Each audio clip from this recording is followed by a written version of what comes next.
Hello and welcome to the channel. Today we're reading another anecdote from Reverse 1999. Since I've got some downtime between Chrono Cross and the next playthrough, we'll be reading a few of these. Our character this time is X. It's so nice to meet you. I've been waiting for so long. As you can tell from his tag there, he works at Laplace, one of their many brilliant minds. I chose him for today's reading because one of the characters in the current patch is someone he's close to. Sort of a big sister or mentor figure. Her name is Lorentz Butterfly, and you can tell they're close because X's signature here is in the shape of a butterfly. So X's main thing is that he really likes Rube Goldberg machines. With that in mind, it feels kind of ironic to say he likes the simple things in life. He's probably the most chill person in Laplace. Refreshingly chill because they're all very obsessed with their research. X isn't excluded from that, he's just very easygoing. And a brief mention, since she'll be in the story, Sonetto, the protagonist, aka the timekeeper's right hand. And I just noticed that under her inspired bullet point here is trained loyal dog. Sadly, that's a very accurate description for her. Let's go ahead and get started. This is a 7-part one, which I think is a bit shorter than most. Part 1, Tuning Fork. Farces always attract undue attention. How about a can of Dr. Pepper? The Will of Gears.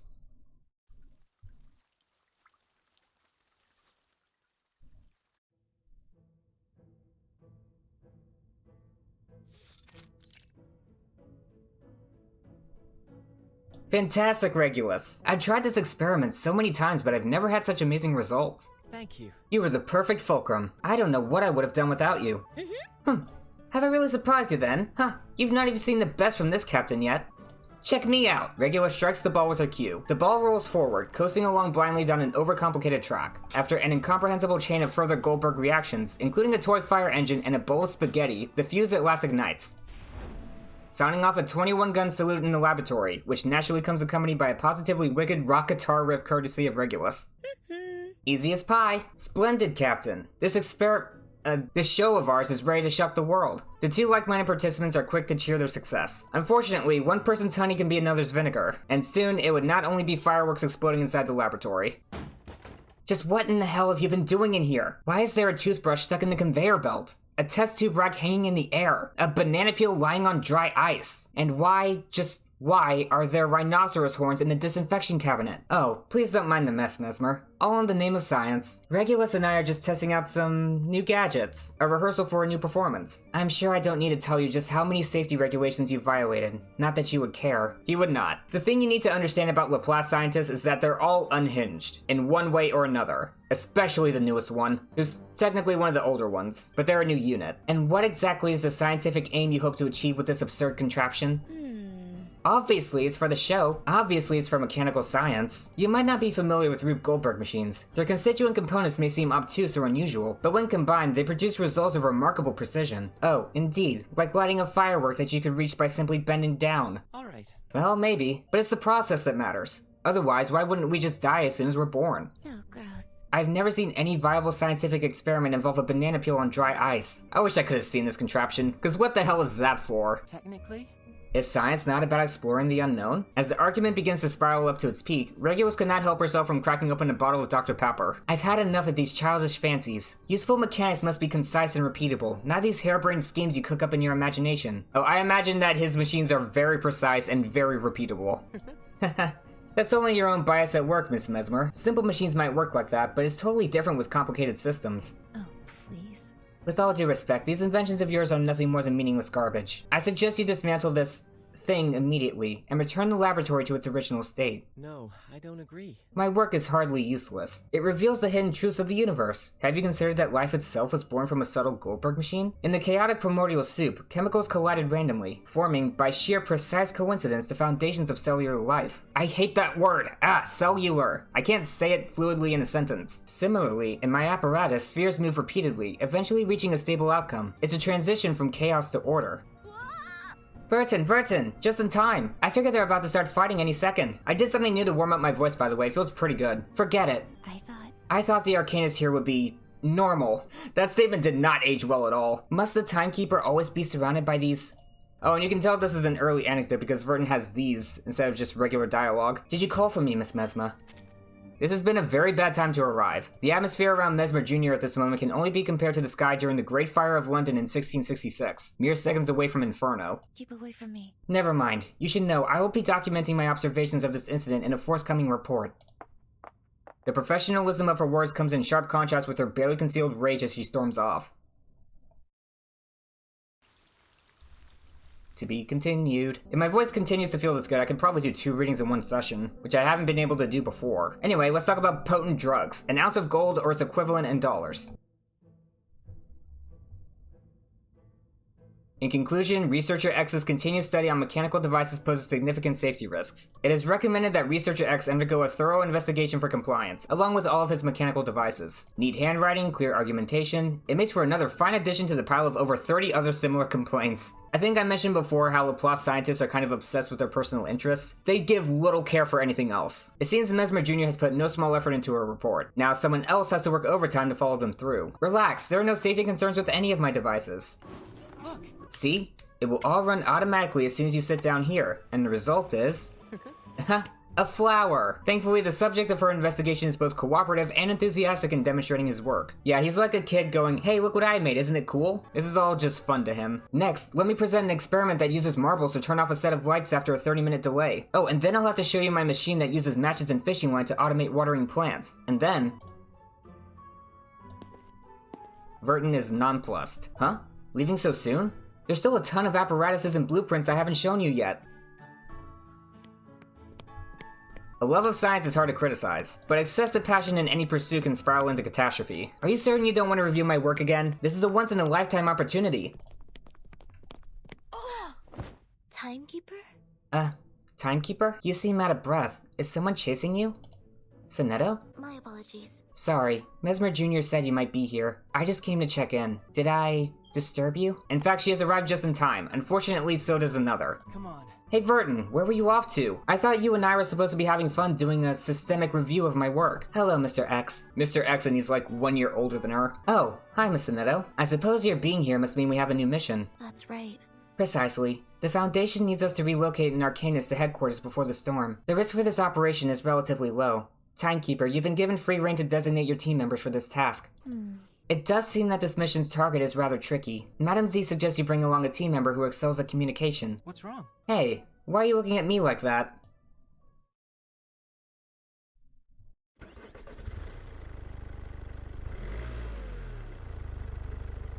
I can't believe you dragged me out here. I'd love to help, but you know field missions aren't my strong suit. I'm more of a laboratory rat, you know? You won't be going back to the laboratory before the investigation ends. Alright. Yes, I will do whatever I can to assist. But aren't most Arcanists known for their difficult personalities? What's so special about this guy? Sonetto flips through the mission book. Our target is Vlad Wilson. Born into a family of potion makers, he is currently the sole owner of Wilson Pharmaceuticals. It also says he seems to be tied up in some kind of medical dispute. You're originally American, aren't you, Mr. X? Are you familiar with the name? I regret to inform you. I grew up in the slums, Sonetto. Not really the kind of place you just bump into pharmaceutical moguls. Really, I don't see how I can help with this mission. Maybe you should consider grabbing someone else? I can head back. Oh yeah, and we have choices here. These actually do nothing. I caution you to remember the subject of your laboratory privileges. Of course. I was only joking.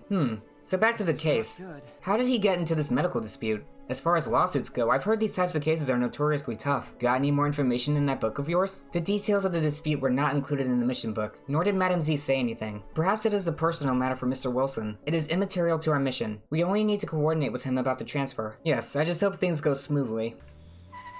The car comes to a sudden stop. Still a long distance to go to the target location. What? What is it? An ambush?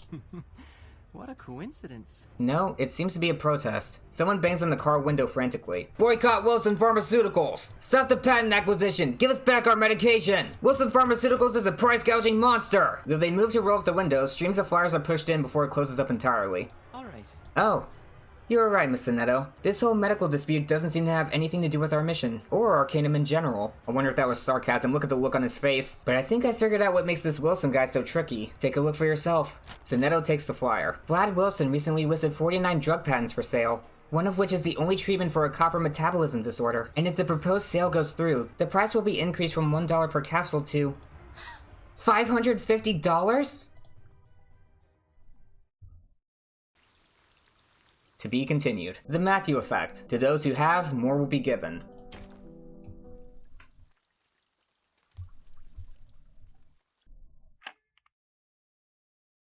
Well, what are you worried about? We own the patent, so what we charge for it is our right. Doesn't matter whether it's sold for $1 or $1,000. It's none of their damn business. Let the whiners whine all they like. The law is on our side. Well, I'm not going to delay this signing any longer. If you don't want to set this thing to my price, then I can always sell the patent to the Brits instead. You get me? Wait a minute.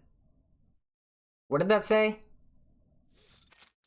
The words on the telephone. I thought it was all gibberish, but I saw the word whoa. He slams the phone down. Sonetto, waiting patiently, at last seizes the opportunity to speak. Mr. Wilson, we are investigators from the St. Pavlov Foundation. As per the contract, please return to headquarters with us. Of course.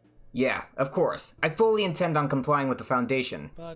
But first, I need to take care of some company business. As you can see, I'm in a little pickle, and things are far from settled here. You'll just have to wait a few days more until this contract is finalized. Don't worry about it. You and your little investigators can put your feet up and relax. We'll be fully covering your travel expenses while you wait. Oh. But this isn't what we originally agreed to, Mr. Wilson. That's right. I wish Vernon had at least one voice line so you could hear what she sounds like. That's right, Mr. Wilson. More importantly, the storm does not wait. Think I don't know that? That's why I've got to hurry up and sell these patents. Anyway, it's not like you've got any choice in the matter. Or didn't you read the writer? Wilson smiles sharply. X casts a confused glance at Sonetto. There is indeed a clause. 17.2.2. The Foundation is required to assist in the transfer of property from Wilson Pharmaceuticals. We will fulfill our obligations. But Mr. Wilson, if the storm comes, it will be too late. Please. Relax, little Miss Foundation. It won't take long. After my acquisition is complete, I'll honor the contract. I've got my reasons for this, you'll see. Till then, I've got work to do. Now get out of here. Go make yourselves comfortable.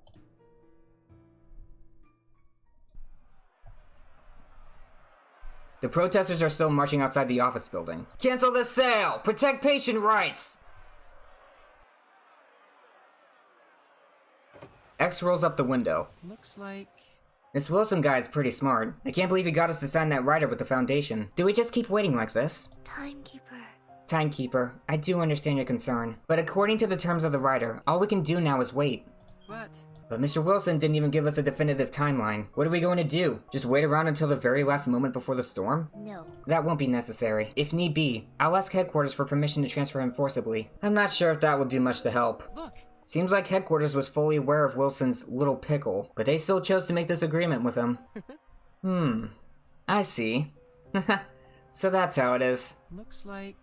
Miss Sonetto, I think we've understood the true purpose of our mission. What do you mean? Misunderstood is what I mean. Sure, Wilson is an arcanist, but he's a businessman first. He is just trying to seek the best outcome for his interests.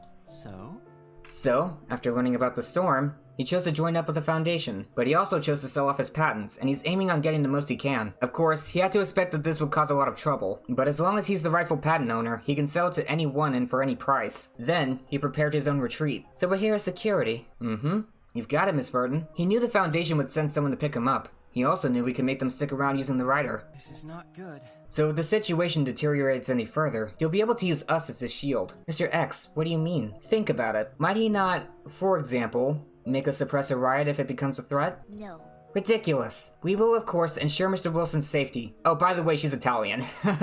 In case that hand gesture did not make it obvious. But we are under no obligation to follow his orders. Got it. Miss Sonetto, I can see why Madame Z warned you about this mission. The moment you said, of course, you fell into his trap. Huh? I don't understand. Like it or not, he intends to make this part of our mission. That's right. Yes, just follow the chain of events. All he will need to do is demonstrate that it is our job to assist in the transfer of property and protect the mission target, and on principle, we cannot refuse them. But the contract says nothing about suppressing riots. So then the next part is clear. We've got to find a break in the chain and exploit it before he passes that buck on to us. What's wrong? Huh? Why are you all looking at me like that? This is... Sorry, your analysis was so reasonable that I almost lost my train of thought. Seems like we must entrust this next part to you, X. Wait, are we starting to pass the buck already? This is not good. Well, I can probably keep him safe, but I'm not sure if I'm the right person for the job. Of course you are, Mr. X, and I must say it is truly an honor to be on this mission with you. Your insight has been most invaluable to our mission, truly. Well, this mission just went from bad to worse. Gotta go. I better get out of here before you two find more work to give me. See you later, my heartless friends. Part 4, The Kids. Beyond curiosity and imagination lies a little bit of vindictiveness. Just a little bit. There's never much fun in waiting around, but I'll say one thing for her, she never wastes time. Morning, timekeeper. Did you happen to see Mr. X? Weren't you two just together? I think I gotta drop the accent for this voice. Weren't you two just together? Yeah, that feels a lot easier. Yes, but after we left Mr. Wilson's office, X suddenly claimed he had to get some coffee. But when I went to check, he wasn't in the cafe downstairs. I was hoping to ask him to go over the writer again and perhaps draw up a formal proposal. Could you use my help instead? Oh, no, please, timekeeper. Leave the paperwork to your capable assistant. But if you do have time, could I trouble you to help me find Mr. X?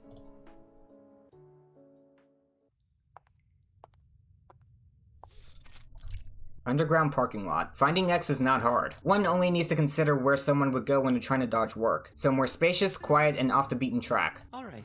Okay, one more wire to go. Who wants to provide our final lucky wire? Me! X finds himself in an old garage, one he has set up in near to the protesters, and in front of him now stands a rudimentary Rube Goldberg machine. So far it consists of marbles, wires, rusty horns, a sprinkler, and a bucket with the bottom missing. Household junk. Before him, a group of kids from the protest gather around, looking at the contraption in amazement. Thank you. Thanks to everyone's enthusiastic support, our fully automatic marble launcher is finally ready. And then push it gently like this. Simply adjust the machine to the desired angle and press this spring. Then we can enjoy a marvelous flying marble show. Who wants to go first? The children eagerly raise their hands. One little girl is particularly loud in her excitement. Ladies first. Let's let Sophie, our prize bucket sponsor, come up and take our maiden flight. Haha, I told you I'd get you back for spraying me with that sprinkler. Sophie lets out a vindictive laugh as she turns the machine toward her companion and presses the spring down smugly. The marble bursts up and outwards, rolling around inside the bottomless bucket 3 times, and then flings out high into the air, traveling through the rusty horn before it lands right back where it started. Done. Beautiful. An unmitigated success, Sophie. Technically, You see, no matter what angle you set it at, the marble will always return to its original position. this is a discovery. A truly epic invention. A fully automated marble launcher which self-resets for unlimited use. X begins to clap for himself. The response is an overwhelming chorus of boos from the kids. Hey, what's this all about, mister? You promised me that marble would fly 30 feet. In fact, I promised that the vertical flight distance would be 30 meters. And what about the precise targeting? It didn't even hit him. A marble falling back into its exact starting position is the very definition of precise targeting. It is impressive. Unfortunately, these kids can't appreciate that yet. If I'd known it was just gonna do that, I never would have given you the bucket. The kids start into an uproar as loud as the protests outside. Mixed in are shouts of, make a better one, give me back my sprinkler, and I'm telling mom that you're a weirdo. The atmosphere here is electric to say the least. What? Is Mr. X putting on some kind of performance for these children? He seems to be enjoying it. Oh shoot, I've been caught! Oh, Burton, Miss Netto, when did you get here? Don't be so nervous, Mr. X. The timekeeper just wants to see your latest performance. I feel like I've got Zanetto's intonation down pat. Right, so what is this sprinkler she just mentioned? It's the most fun machine in the whole world. It made Sophie cry and call for her mom. Nuh-uh, I wasn't crying. That was just water. Water! Looks like there was quite a showdown here. Don't look at me like that. I solemnly swear that this machine was carefully designed to avoid any risk of harm. I can explain this. As X begins to speak, several calling voices are heard in the distance. Ah, that's my mom. Guess it's time for my medicine. Again. Yeah, my dad says we've gotta leave soon. So, wanna meet up and play here tomorrow? Oh, I think her family's gonna be taking shelter. I didn't realize how sad this line could potentially be the first time around. I don't know. Mom said she might have to take me back to the hospital, but only if Mr. Wilson grows a heart. That sucks. Why do we gotta be sick? It'd be cool if we could just wind up a spring and reset like this weirdo's toy. Thought you said you didn't like my automatic marble launcher. Yeah, 'cause I don't. I'm going home. You can keep the broken bucket, Mr. Weirdo. The children begin to leave, heading back towards their waiting parents. So. Who are those kids? Who are those kids? They're all children with congenital copper metabolism disorder. I'll explain, but just wait a sec. X lets out a sigh and begins to dismantle his contraption, carefully removing each of the different donated pieces. I'll be just a minute.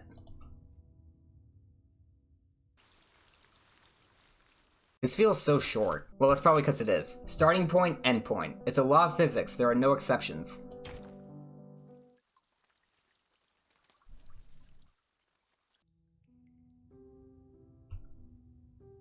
So, is that? So then, their parents are the protesters we encountered at the march. That's right. Yes, their parents have been protesting outside Wilson Pharmaceuticals for days now, so I offered to watch their kids. A natural big brother. I wanted to give these kids a bit of a break. Make something fun for them, you know? A lot of them have been in and out of hospitals for a long time, so I thought they could use something to lift their spirits. Hopefully, they'll never have to know why their parents were protesting, so you decided to make a toy for them. Oh, it wasn't just a toy. Technically? I prefer to describe it as a project. It seems you're very passionate about this project. This is a very, very inspiring creation? Mr. X, it was very kind of you to create such an amusement for these children, but there's another angle to it. You got them involved. Yep. Keeps their mind occupied. A sense of involvement is important for attracting an audience, but your investors protested the product didn't meet expectations? Sorry. Well, I can't help that. I can't just let little kids run around with a marble launcher that just shoots off anywhere now, can I? And I... He is somewhat responsible. Still, seems like I'm not so good at building a respectable rapport with these kids. You sell yourself short, Mr. X. It's plainly clear they like you. Well, I appreciate your confidence. The way they play reminds me a lot of the other kids who played in the orphanage growing up. Huh? Orphanage? That's right. Yes, it's a bit different from growing up in the same Pavlov Foundation like you did. Back then, I had lots of siblings. I would often make machines like this. I get them to invest too. But later... Oh no. Did something happen? I joined the foundation, and, well, frankly, it's hard to find the same sort of investors there. Is that so? That's right. Of course. My brothers and sisters back then would give me anything I needed, just to see what I'd make. But when it comes to convincing adults, like Laplace and Mesmer, they're not so eager. Especially that overbearing complainer. What? What was that about Miss Mesmer? Oh, nothing. She's a fine colleague. No. Oh, perhaps I heard you wrong. But what Sophie just said does remind me of something Miss Mesmer Jr. has said about mankind. One only needs to press the button to activate the feature. The toggle switch connects the circuits. Mesmer is a psychologist, by the way. If only the human condition could be repaired like a machine. Interesting. Miss Anetto, do you realize that's an excellent proposition on mechanical theory? Huh? What do you mean? I'm afraid I don't know anything at all about mechanical theory. What a coincidence. No. What you just quoted, or should I say proposed, is precisely what lies at the heart of the LSCC's ethos. If we know the state of the universe at some initial time, we can determine its state at any other time. The ultimate goal of the LSCC is to build an omniscient, intelligent machine capable of doing just that. This is... fantastic. Is that so? That would be an amazing feat. But I'm afraid this would still not achieve Miss Mesmer's ideal. I regret to inform you. Miss Anetto, if society were to behave like a perfect machine, and each element would follow a precise and predictable orbit, what would determine who benefits from the system and who doesn't? I'm... not sure. The system? The initial point. Because in a measured orbit, everything is predetermined. So we only need to calculate the initial position of any one part to calculate all its states from past to future in the orbit. Therefore, if the ball is set to move from point A to point B, then it might be that wealth is destined to flow from the poor to the rich. And because the system is so designed that only those who pay get treatment, so individuals with higher starting points will receive the greater benefits. It's a rational system, and a legal one. For now. No surprises and no miracles. You seem to be confusing social systems for mechanistic ones. Alright. Fundamentally, there is no difference between humans and machines. That's an interesting line in hindsight. Cause later it's revealed that this lady was the director of Laplace. Cause later it's revealed that this lady is the head of... Cause later it's revealed that this lady is the head of Laplace. Oh, I apologize, I've gone off topic. Miss Anetto, would you mind helping me clean this up? Okay. Happy to help. But what did you mean by the initial point?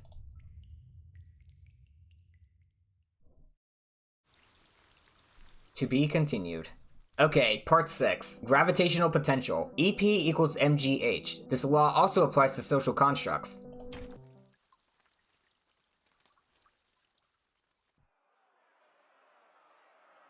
Mr. Wilson's patent transfer has been delayed now for 3 days. Today is the last day to sign. According to the agreement, we will transfer Mr. Wilson to headquarters immediately after the contract is signed. But now... Price gougers kill! Give us back our money! Back! Get back! A raging protest surrounds the Wilson Pharmaceuticals building, waiting for his car to depart. Once the contract is signed, the only effective drug for a serious copper metabolism disorder will rise from $1 to $550. For both sides, this seems to be their last chance. Hello. Are you from the same Pavlov Foundation? We're with Mr. Wilson. We'd like to ask you to accompany us to the signing location to keep things under control. I'm sure you understand that is not our responsibility. According to the writer you signed with Mr. Wilson, the Foundation must assist Wilson Pharmaceuticals in the transfer of all property. These patents are the company's property. Please understand, we are only asking you to act in accordance with the contract. I'm clear. I understand. We will do what we must to assist you. Anetto? Just you, miss? Nowhere in the contract does it specify the number of people that must be present during this transfer. The timekeeper has more important tasks, so this obligation will be fulfilled by me as her assistant. Of course. She's looking out for Verton, so she doesn't have to get too involved in this whole mess. Of course, I'm certain we can trust in your capabilities as an agent of the St. Pavlov Foundation. Please, follow me. No worries. Ellipses. Not to worry, timekeeper. I'll decide whether it is necessary to activate our emergency plan to protect Mr. Wilson as the situation develops. You and Mr. X should take this time to make preparations for the transfer. Anetto and the clerks from Wilson Pharmaceuticals take their leave. Everything is proceeding just as X said it would, yet the prophet himself is not present. Instead, on the roof of an abandoned high-rise building, a lone figure stands against the wind.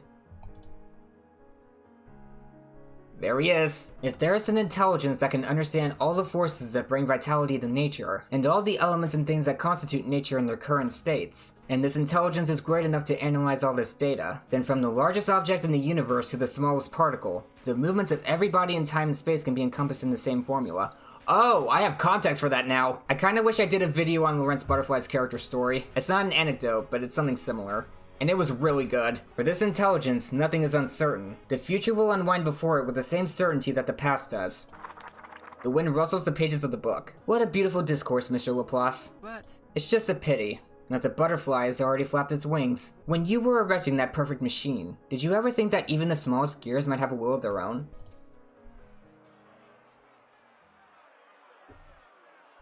The protesters are gathered in front of Wilson Pharmaceuticals. The rage of the crowd is growing to a fever pitch. Down with Wilson! Wilson has blood on his hands! Damn it, we won't be able to get out! Allow me. Sonetto takes a deep breath. May the peace be with us. May the peace be with us. Then she lifts her arms high. The Impeller, a simple and harmless arcane skill. It grants a blessing to the road, so that Wilson's car is able to safely drive away despite the crowds. The headlights come on.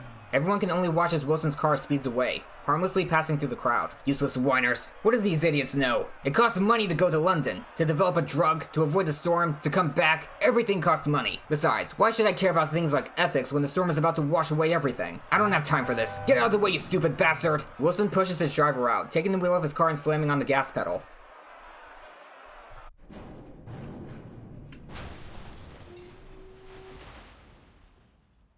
Sonetto! The smoke disperses. The crowd has instinctively retreated from the crash, forming a large circle. Smoke billows out from Wilson's black car. It is crumpled like a crushed soda can. A sudden and unexpected accident.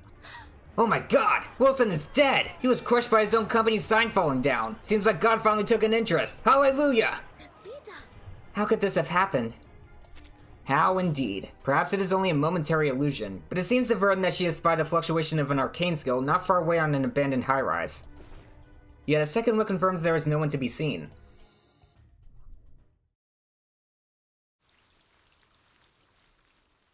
Yeah, so Laplace scientists are very morally gray. Part 7, Silent Machine. Everything in its place.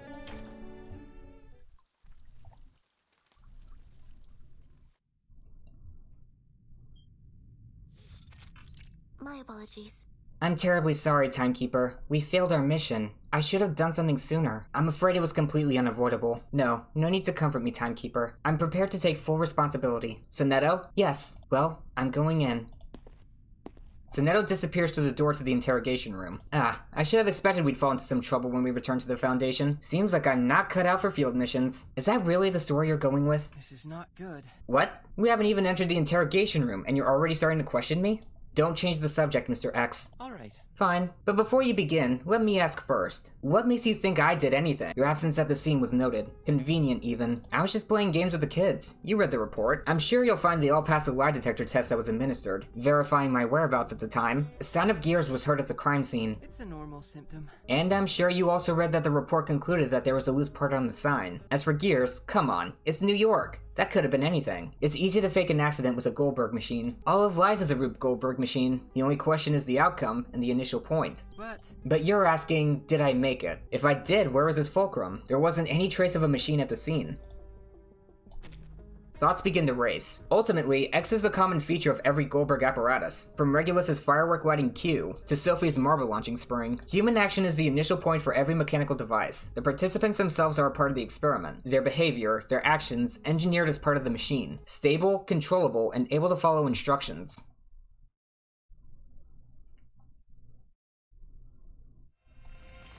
The Impeller. Your fulcrum was a person.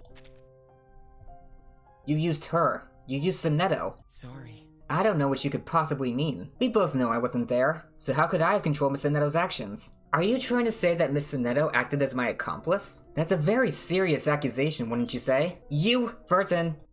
They're calling you Verton. Maybe we can talk more after this? Devious bastard. So, do you have any additional information to add about the incident? Anything that could help will be welcome, Timekeeper. Please answer honestly. Silence. At first, the choice to speak up would have only implicated one person, but that is no longer the case. I have shared all the information I know. Nice. I understand. Thank you for your cooperation. That lady looks so pale. The wait for the verdict drags on, a sword hanging over the heads of two friends, dangling on a thread. Finally... Timekeeper. Timekeeper, great, I've been looking for you. I'm to inform you that the Foundation has dismissed their investigation. Dismissed? The results from the crime scene found no trace of unexpected arcane activity. The case has been officially ruled an accident. Still, I'm planning on staying late at the Foundation, so I can volunteer for the very next mission. I must rectify this blot on our record. Are you leaving? Yes, I have something to take care of. Alright. Oh, alright. Well, see you soon, yearning lesbian. By the way, it seems like the patent acquisition was terminated after Mr. Wilson's accident, so it seems the price of the drug will remain $1. Good job, X. Could this truly have been God's will? Or perhaps it was there a devil in the machine? You look angry. Did you know? Did you see this coming? You're overestimating my skills, Miss Verdon. Arcanists are good with intuitive insight, and humans are good with logic-based deduction. When the two compete against each other, they might turn a blind eye to the absurdity and chaos that is the world, and what happens to certain people in it. What the fuck does that mean? Verdon. Sorry. I am sorry about the accident. But the rain falls on the just and unjust alike. Isn't that what they say? Arcanists and humans, the poor and the rich. As long as we all walk this earth, we're all the same. That's just how the world works. So are we all just cogs in the machine to you? When the marble is said, it doesn't really matter who triggers the spring. Its flight and its target will always remain the same. In fact, when you consider the mechanistic nature of reality, we're all cogs of one kind or another. But you used your friend. My friend. You used her. That's why you're upset? Got it. Well, I understand. Don't worry, I promise you won't see any more devices that pose safety risks in the laboratory after this. X turns to leave, but stops again. Oh, now that their investigation is over, would you mind if I took some of these letters off your hands? I have some dry ice to put them on. The mechanical expert smiles, waving the documents back at her before disappearing through the laboratory doorway.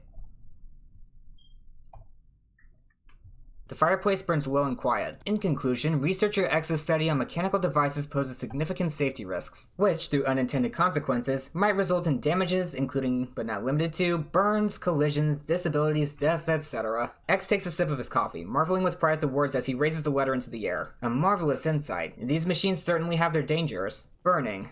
That certainly is a risk. X taps the edge of his cup, beginning a series of outrageous mechanical movements, as Mesmer's stack of complaints is pulled one by one from his desk and funneled into the fireplace, where they turn to ash, leaving not a single trace.